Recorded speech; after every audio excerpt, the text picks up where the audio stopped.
Hello everyone, good morning. Kauwi na kami ng aking baby na naghatid kami sa school nung dalawang ate niya. Yan.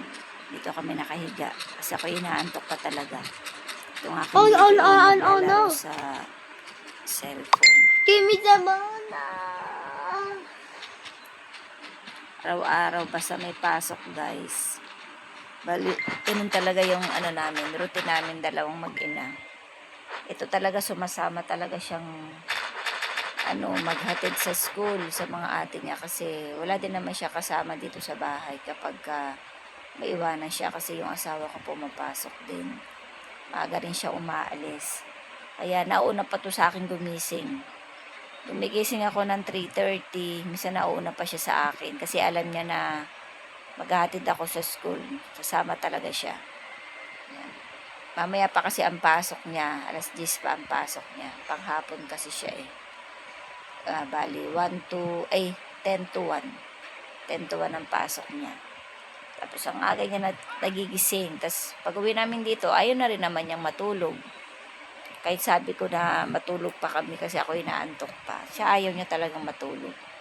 Yan, tulad niyan, magsa-cellphone lang siya. Saglit lang din naman siya nagsi-cellphone kasi bawal din naman kasi sa kanya ang gadget. Pinapayagan ko naman siya na kahit saglit makapag-cellphone siya. Kasi pag sinabi ko naman sa kanya na pag may gagawin siya, ni-stop naman niya yung pagsi-cellphone niya. Tapos gagawin niya yung kailangan niyang gawin. Tapos after nun, magsasabi na siya na magsi-cellphone siya.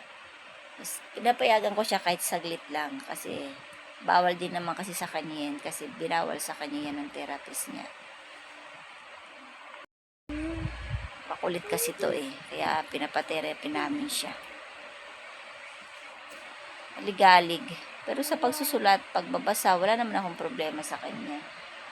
Sis, marunong talaga siya magbasa at magsulat. Mabilis pa nga siyang gumawa eh. Kaya lang yung kakulitan niya, yung parang kangaroo. Lahat sinusuot, lahat inaakyat, takbo ng takbo. Parang hindi talaga siya napapagod. Grabe ka talagang kulit niya. Ay, nako, inaantok pa talaga. Sige guys, mag-sleep muna ako kasi itong aking alaga ayaw na matulog. Mamaya na lang ulit. Bye-bye. Thank you for watching.